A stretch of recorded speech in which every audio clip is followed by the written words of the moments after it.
moi, c'est Marc.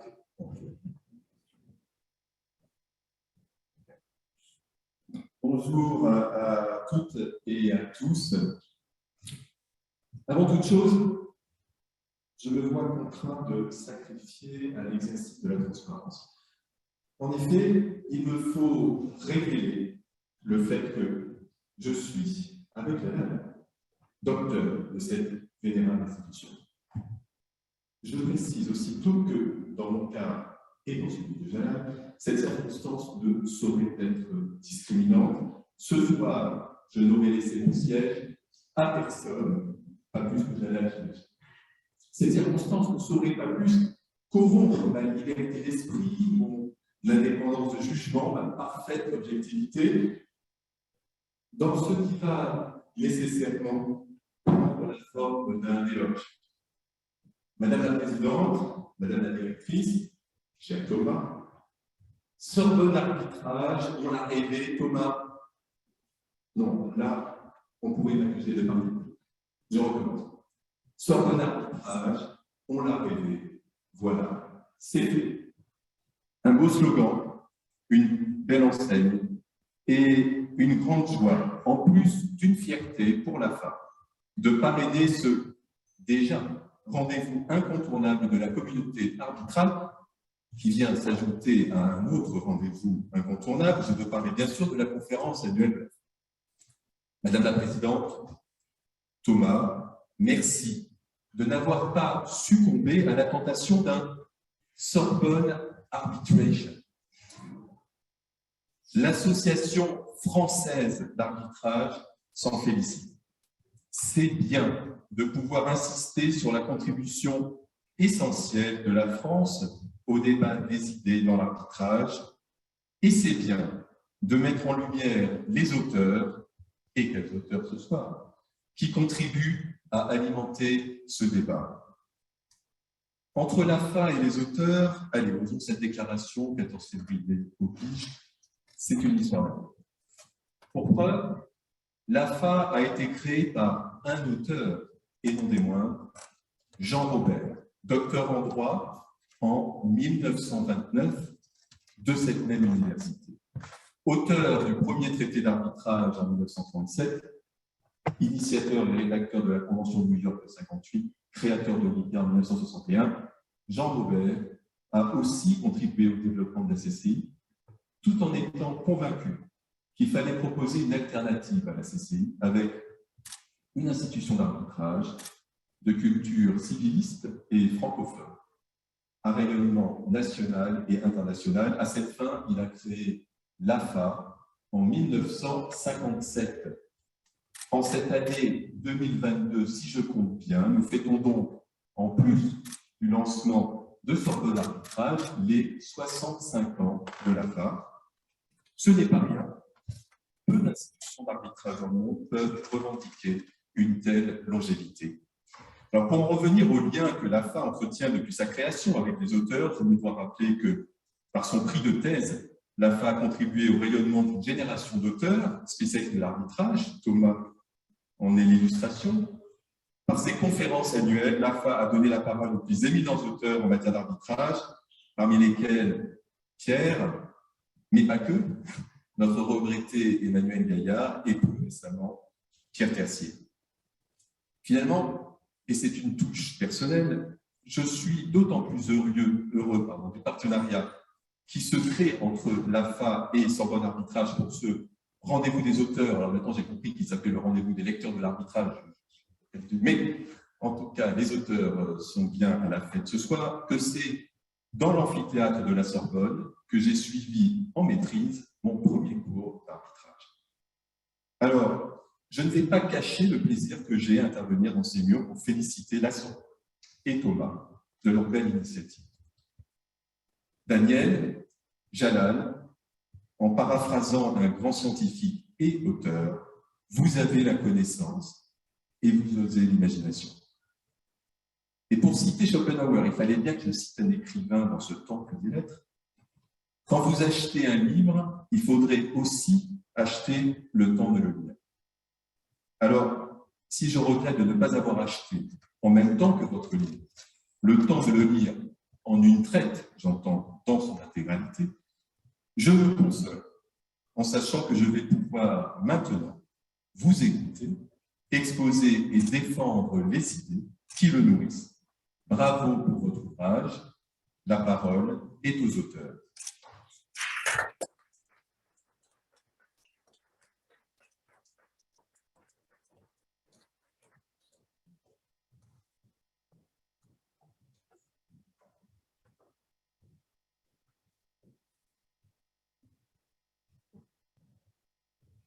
Bonsoir. Alors, la parole est presque aux auteurs. Encore quelques minutes avant de la leur donner. Je serai très brève. Je suis très heureuse d'être ici ce soir, Madame la Présidente, Madame la Directrice, Messieurs et Mesdames les professeurs d'université, Madame la bâtonnière, Mesdames, Messieurs. Je suis très heureuse d'être ici ce soir pour le lancement de Sorbonne Arbitrage, cet objet universitaire non identifié sous l'impulsion dynamique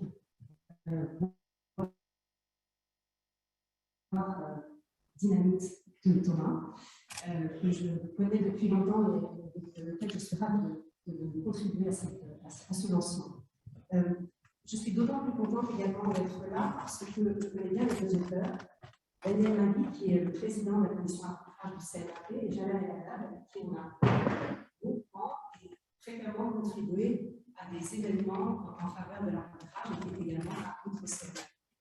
Alors, le CNAP a été créé, je suis désolée, Marc, on est beaucoup moins ancien que vous, en 1995 par la Chambre de commerce de Paris, qui n'est pas à confondre avec la Chambre de commerce internationale à Paris, qui a créé quelquefois des confusions dans les clauses d'arbitrage. D'ailleurs, cette confusion a fait l'objet de certaines citations dans le livre des auteurs. Et donc, nous avons été créés à l'initiative de la Chambre de commerce de Paris, et l'idée de ce centre est d'être un centre au service des entreprises et de leurs conseils, et d'être un centre d'arbitrage interne essentiellement, mais également avec une vocation internationale, puisqu'on a 13% de nos dossiers qui ont un caractère international, et nous avons aussi l'ambition d'être au plus près des besoins des entreprises, en offrant une procédure rapide, efficace, dynamique, pour être au plus près des besoins des entreprises. On publie annuellement des statistiques, on a biannuellement, et on a des arbitrages qui durent à peu près une dizaine de mois, qui ont été allongés, qui ont été même doublés pendant la période de Covid. Mais notre volonté, encore une fois, c'est d'être très efficace et très rapide. Et c'est dans cette perspective qu'on a révisé notre règlement, que vous pouvez consulter depuis le 1er janvier 2022 sur notre site. Et je suis très heureuse parce que Daniel Magui et Thomas Clay, ici présents, ont contribué. Et notre objectif était de maximiser la durée de la procédure d'arbitrage par divers articles que vous retrouvez.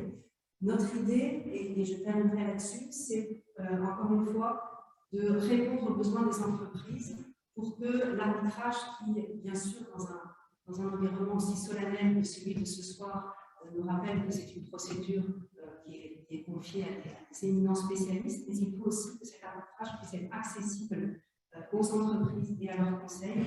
Et c'est le travail du CNAP, et on y contribue tous les jours avec vous, avec les professeurs d'université, avec les avocats, avec les magistrats. Et on est très heureux aussi de contribuer ainsi à rayonnement de l'arbitrage en France et à Paris. Je vous remercie beaucoup et je laisse vraiment la place.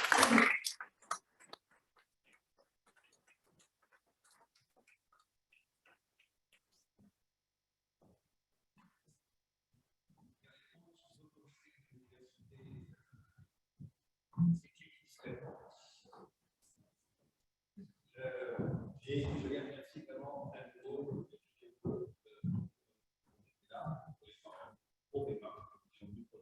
et j'ouvre la discussion de la première manifestation de l'histoire de Sorbonne Arbitrage, ce rendez-vous des lecteurs ou ce rendez-vous des auteurs, qui sont censés se rencontrer, avec ce livre, donc, ce livre magnifique qu'ont écrit Jalal El-Haddad et Daniel Magui, le professeur Daniel Magui et maître Jalal El-Haddad, droit d'arbitrage, théorie et pratique.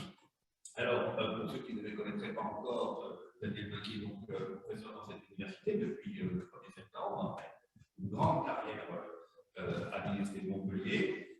et Jalal Belhaddad est effectivement, ça a été rappelé, docteur de notre université, pour une thèse sous la direction du professeur Yves Green, et j'avais le privilège d'être dans le jury de thèse à l'époque. Et il est aussi avocat, évidemment, avocat au barreau de Paris, certes, mais aussi au barreau de New York et au barreau de Beyrouth. Donc, je suis très content qu'on inaugure ce ordre d'arbitrage par ce livre, car outre, je pense que c'est un livre à bien des égards remarquable, il représente bien ce que, au fond, nous voulons faire ici, c'est-à-dire une approche à la fois théorique et pratique, comme le livre l'intitule, théorique et pratique, et quand on a une chance sur l'ouvrage, on voit que la culture n'est pas mensongère. Il n'y a pas de publicité mensongère sur ce livre, il s'agit bien d'un livre qui est à la fois théorique et pratique, qui renoue en quelque sorte avec les grands ouvrages du XIXe siècle, les grands traités théoriques et pratiques. Le fait que ce livre soit signé par un universitaire qui pratique et par un avocat qui enseigne et qui écrit, eh bien, montre aussi que les frontières dans notre matière doivent s'estomper, que les murs symboliques doivent disparaître, qu'ils n'ont pas leur place dans une discipline comme la nôtre. Alors, ce livre est sorti au mois d'août 2021. Il fait 1062 pages. Je ne dirais pas qu'il se lit comme un roman, c'est un peu exagéré tout de même, mais enfin, c'est un bonheur de lecture.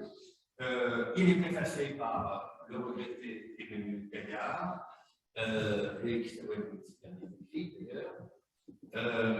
Il a un avant-propos d'Alexis Moore, ancien président de la Chambre de commerce internationale, et il commence par une épigraphe de Sartre qui met l'ambiance de la lecture. Mais surtout, ce livre est intéressant, et vous pouvez évidemment le développer, parce qu'il renouvelle, à mon avis, le genre d'Emmanuel en droit d'arbitrage. Outre l'aspect théorique et pratique, il fournit d'exemples, il fournit de tableaux, de schémas, de récits même, d'histoire, et il prend pour cela comme modèle, c'est d'ailleurs le manuel de droit des sociétés de messieurs Coggian, Viandier et Madame de Boissy, qui lui aussi se nourrit comme ça d'encadrer. Il y a 53 tableaux extrêmement utiles et précieux qui aident le lecteur pour découvrir la matière.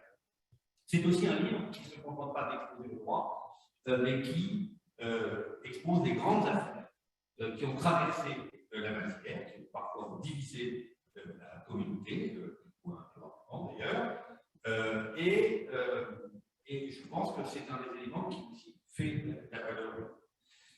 C'est un livre qui se nourrit d'autres disciplines de droit, de sociologie, d'économie, de l'arbitrage, et notamment qui s'ouvre par une introduction atypique, ce n'est pas une connaissance.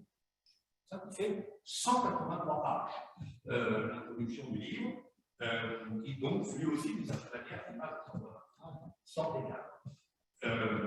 Enfin, c'est un livre qui n'est pas hypocrite, qui raconte la petite histoire à côté de la langue, qui ne se contente pas d'exposer le droit positif de manière précise et exhaustive. Il raconte aussi ce que tout le petit milieu sait et que personne n'ose écrire. Et faisant cela, il porte pour lui une interrogation sur la matière. Matière en droit d'arbitrage qui comporte quand même, et on doit pouvoir le dire dans une enceinte comme celle-ci, une forme d'ambiguïté ou d'ambivalence d'une discipline où l'information est source de connaissance et où la connaissance est source de revenus. Une discipline où les auteurs sont aussi les acteurs et où il n'est pas toujours facile de savoir ou de distinguer de quel point de vue il s'exprime. Une discipline où tout n'est pas bon à dire, si on veut donner qui contient donc cette approche, une sorte de mise en abîme d'elle-même, qui fait que la vraie doctrine est celle qui prend des risques. C'est un livre engagé, c'est un livre qui n'a pas peur, c'est un livre courageux, qui dit des choses, à contre-courant quand même de beaucoup de publications qui prennent surtout le soin de des personnes. Ce n'est pas le cas de ce livre. Alors je pense qu'on n'écrira plus de manuel de droit d'arbitrage après ce livre, on le faisait avant, Et s'il y a un lieu qui doit accueillir la parole sans dégager de toute contingence civilisante, c'est bien l'université et c'est bien cet organe Sorbonne arbitrage. Il était donc naturel que le premier événement de Sorbonne arbitrage soit le rendez-vous des auteurs de ce livre qui incarne parfaitement le projet à l'origine de Sorbonne arbitrage. Donc je vais lancer la première question. Et comment cela s'est-il produit? D'où ça vient? Racontez-nous la genèse.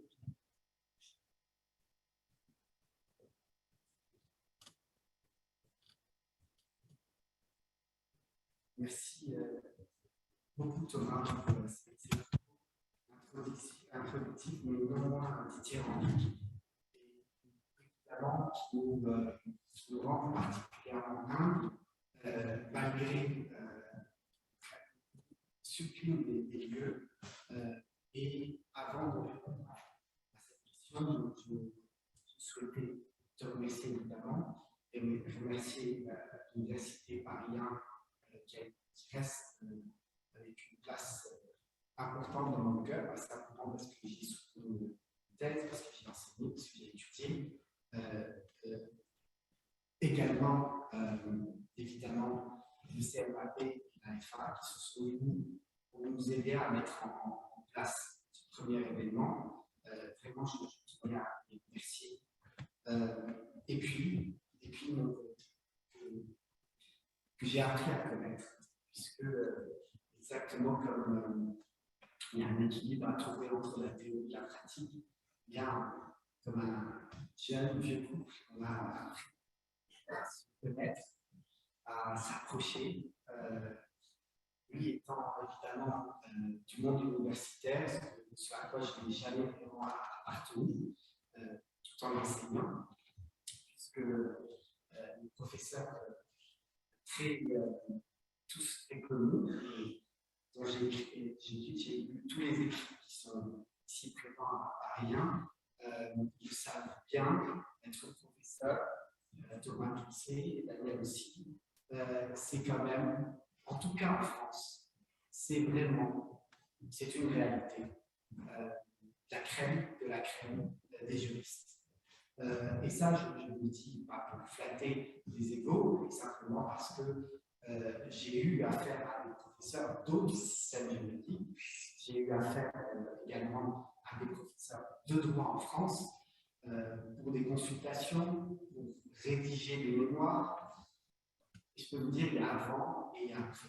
Et de ce point de vue-là, il y a m'adosser, ce que je peux dire à un professeur de droit pour rédiger ce bouquin, comme j'espère lui a pu s'adosser sur moi. C'était à la fois un confort et véritablement une source, comment dire, non pas d'inspiration, mais véritablement cette idée que la barre était haute, qu'il ne fallait pas décevoir justement mon code. Alors, comment est née cette idée, Thomas? Il ne s'agissait pas de réinventer la roue. Mais en réalité, j'attendais qu'il n'y avait pas beaucoup de manuels. C'est ce que dit dans ses premières lignes le professeur Gaillard, le recruté professeur Gaillard. Pourquoi un nouveau manuel, ouvrage, dans cette déjà très riche collection qui existe? Et c'est vrai qu'à l'époque, le fameux traité est sorti en 1996 du professeur Goldman, Gaillard et Charles. Il n'y avait pas grand-chose, en fait. C'était quasiment le seul manuel qui existait, peut-être à l'exception de celui de Jean Moulin. J'attendais, on attendait. Et puis, ce n'est pas écrit un arrêt, parce qu'il y a de super beaux manuels qui sont sortis, ceux de, évidemment, du professeur Serracini, du professeur Manstein, par ailleurs, le professeur Loquin, qui est également un ouvrage remarquable, et puis, évidemment, ouvrage plus de Racine, Jean-Baptiste Racine. Mais il y avait cette forme, non pas de frustration, mais je me disais, à quand un ouvrage comme beaucoup de gens dans notre pratique l'attendent? Comme on n'est jamais mieux servi que par soi-même, je me suis dit, ça serait bien qu'avec un professeurs de droit avec qui je m'entends bien, on puisse faire quelque chose, non pas un nouveau livre, ce qui paraît être un peu enfoncé une porte ouverte, mais un livre nouveau. Et donc on s'est dit, on va offrir quelque chose de, peut-être pas de novateur, mais une nouvelle approche. Et l'idée, j'insiste beaucoup dessus, et c'est vraiment l'idée, c'est de rendre les choses accessibles. Et trop souvent, on nous dit que le droit n'est pas accessible.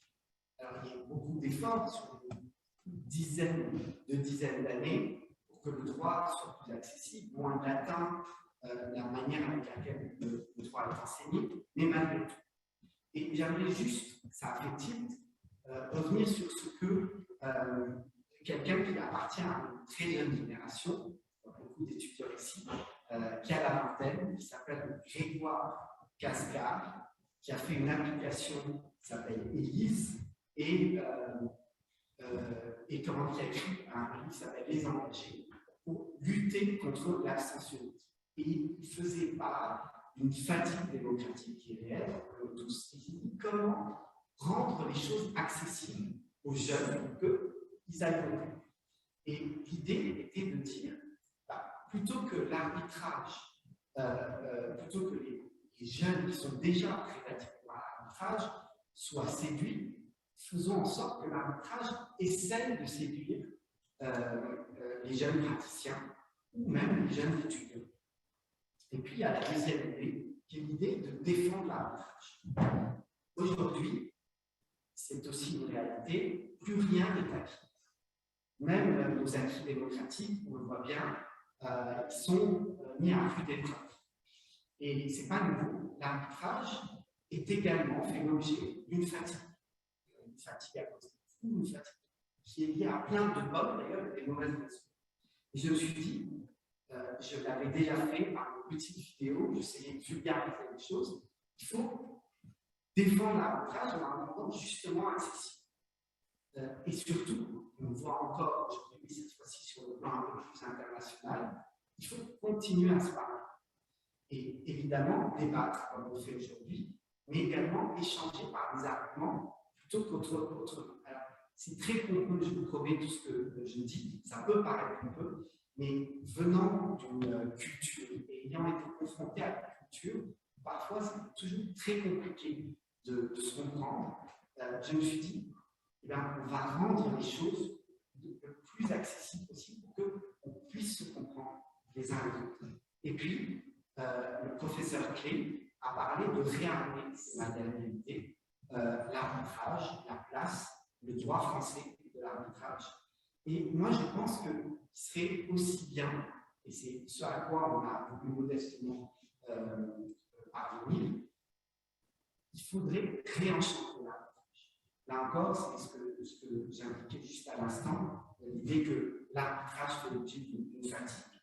Et l'idée était de créer une dynamique, quelque chose de sympathique, quelque chose où parfois, après quelques pages, on parle d'un sujet un peu austère, là on s'arrête. Et puis on parle de l'arbitrage nouveau, on parle des clauses d'arbitrage pathologiques et de manière un tout petit peu anecdotique, même si ça s'appuie sur toujours des cas extrêmement concrets. Et puis, l'idée étant toujours de présenter l'arbitrage non pas comme un bloc, un droit, mais théorie et pratique. J'ai dû batailler avec les systémistes pour ajouter une théorie et pratique. Guillaume, tu ne te rappelles pas de ça. Mais c'est l'idée que finalement, ce n'est même pas une matière, dans tous les sens du terme, quelque chose de compact, etc. C'est une dynamique, c'est une logique qui cherche constamment l'équilibre entre la théorie et la pratique. Et c'est sa beauté, et c'est l'idée en fait que finalement, on n'est jamais à un point d'équilibre, et ça se réinvente continuellement. Toutes ces raisons qui ont contribué à répondre très longuement à la question.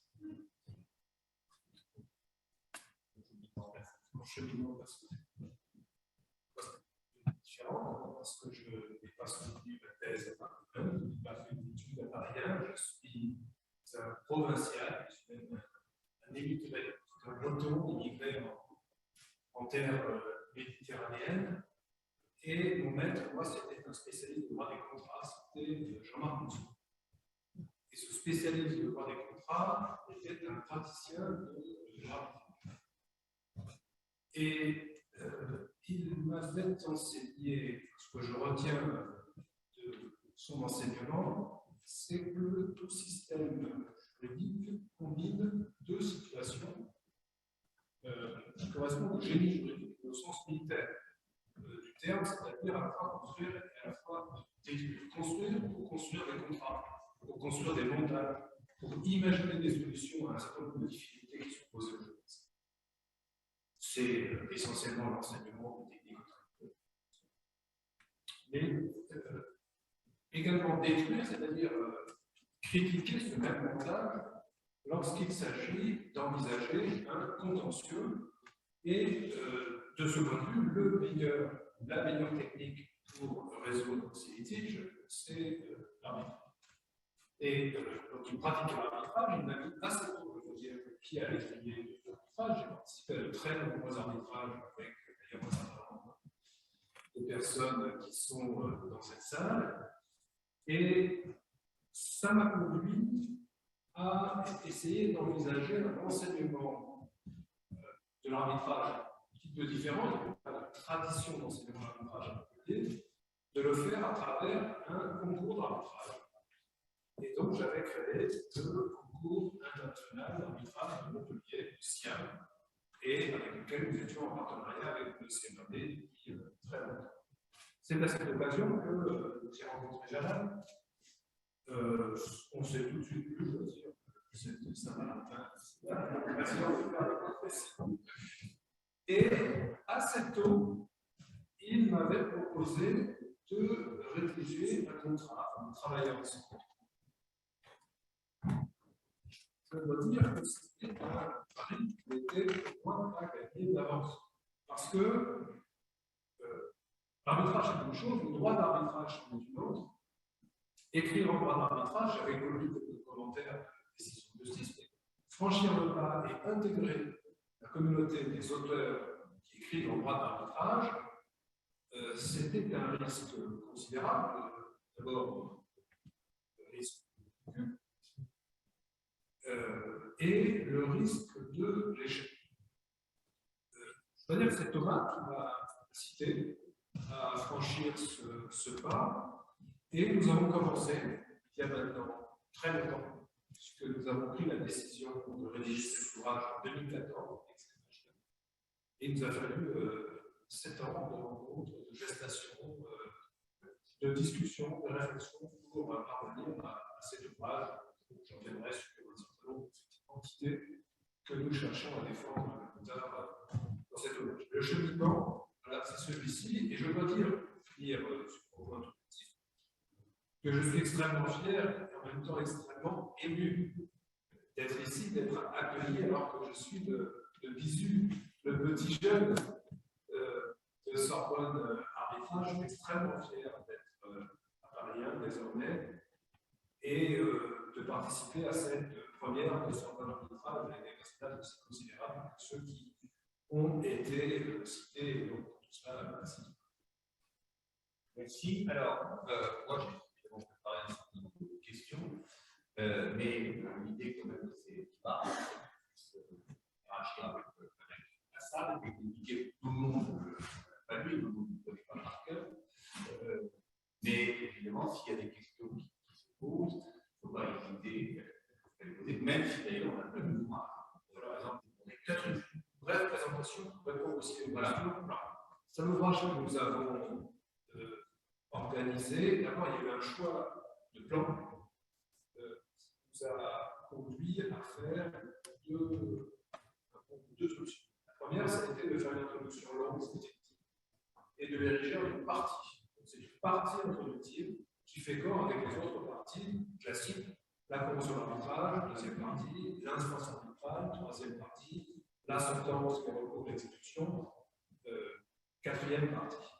On remarquera aussi que nous n'avons pas choisi de retenir une division classique, droit interne de l'arbitrage, droit international de l'arbitrage, parce que nous ne croyons pas à cette division dans la mesure où, de plus en plus, la pratique internationale de l'arbitrage, évidemment, irrigue la pratique du droit interne de l'arbitrage, toute une série de formules, des applications, des ordres de procédure, des ordonnances de procédure qui sont très voisines. À bien des égards, si on avait pu retenir ce critère la frontière, ça aurait plutôt été du côté de la division qui peut exister entre un arbitrage et une sentence rendue en France et un arbitrage et une sentence rendue à l'étranger. Et on s'aperçoit alors que ça n'a pas beaucoup d'intérêt, sinon pour la désignation de choix de niveau d'appui, pour la question des recours ou de l'exécution. Donc c'est la raison pour laquelle nous avons choisi de considérer l'arbitrage comme un bloc et de faire de temps en temps des remarques sur les spécificités de l'arbitrage interne ou les spécificités de l'arbitrage international, mais pour le reste, de considérer cette masse arbitrale comme étant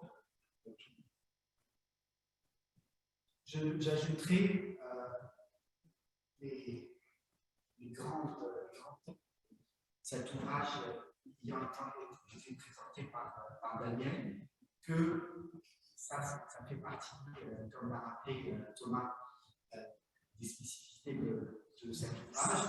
On a marqué des temps d'arrêt, des encarts, qui sont essentiellement constitués effectivement du schéma du tableau, mais aussi de temps de pause. Et le premier exemple qu'il y a à l'esprit, et évidemment ils sont très empreints de pratique, c'est celui justement sur la distinction entre l'arbitrage interne et l'arbitrage international. Et on s'est dit, en fait, ce qui manque, puisque la question s'est posée dans plein de dossiers, ça serait bien quand même qu'on puisse savoir qu'est-ce qui déclenche une qualification, qu'est-ce qui déclenche une autre qualification, un espèce de récapitulatif, sachant que tout ça, évidemment, est appelé à changer. De la même manière, on s'est dit, oui, mais une fois qu'on a la qualification, qu'est-ce que ça entraîne concrètement comme conséquence? Donc, un récapitulatif avec un tableau comparatif nous paraissait une bonne idée, encore une fois, dans une logique soit de synthèse, soit d'accessibilité. Après, il y a encore cette idée de rendre les choses, une fois qu'on a présenté, par exemple, la clause manifestement inapplicable, se dire qu'est-ce qu'on va donner comme concept pratique pour rédiger une clause qui ne devienne pas pathologique. Sophia Henry a parlé des cas connus de clauses où il était question de CCI, parfois Chambre de commerce et d'industrie, en ville de Paris, et puis parfois Chambre de commerce internationale. Chez qui ça va? Et ça peut être effectivement une question intéressante à lui, surtout comment ça se traite en pratique au delà du texte. Puis de la même manière, on parle de la notion de sentence. Qu'est-ce que c'est qu'une sentence? Une sorte théorique du terme. Et c'est bien aussi de se dire, puisque tous les centres d'arbitrage aujourd'hui ont leur conseil pratique, comment on va conseiller des praticiens, puisque ce n'est pas qu'à l'adresse des étudiants, les personnes qui rédigent, qui lisent cet ouvrage, pour rédiger une sentence qui, au minimum, ne va pas poser de gros problèmes de validité. Donc, ça, c'est quelques exemples, simplement pour vous donner, non pas le ton, mais plutôt la dynamique. Il y a un dernier exemple, et plutôt un principe, une autre dynamique, qui est le droit comparé. Le droit comparé ne vient pas du fait que je suis inscrit à 3 barreaux différents. Il vient du fait que, et c'est peut-être l'école de Philippe Fouchard, il est, je pense, fondamental quand on fait du droit, mais de manière en fait générale, quand on cherche à convaincre, de se mettre à la place de l'autre. Et les meilleurs arguments que j'ai pu avoir à tirer, et j'en ai fait l'expérience récemment sur une question qui est vue beaucoup aujourd'hui, pas mal d'écrits sur le droit applicable à la convention d'arbitrage, on dit à l'approche française et l'approche anglaise qui serait plus conceptualiste, là, un peu plus compliqué que ça. Mais en fait, quand vous vous mettez à la place des autres, à la fois vous voyez des points communs dans ce que le droit a véritablement d'universel, et en même temps, vous comprenez les spécificités du raisonnement d'une autre culture. Quand vous comprenez ça, c'est d'autant plus facile, moins difficile, soit de convaincre votre arbitre, celui qui doit trancher le litige, soit de l'emporter sur votre adversaire. C'est une logique, c'est vrai, un peu argumentative, mais je pense que c'est aussi une logique d'ouverture. Le droit comparé occupe une place très importante dans cette logique. Merci. Est-ce qu'il y a ça? Alors, bon, là, vous avez présenté les questions qui sont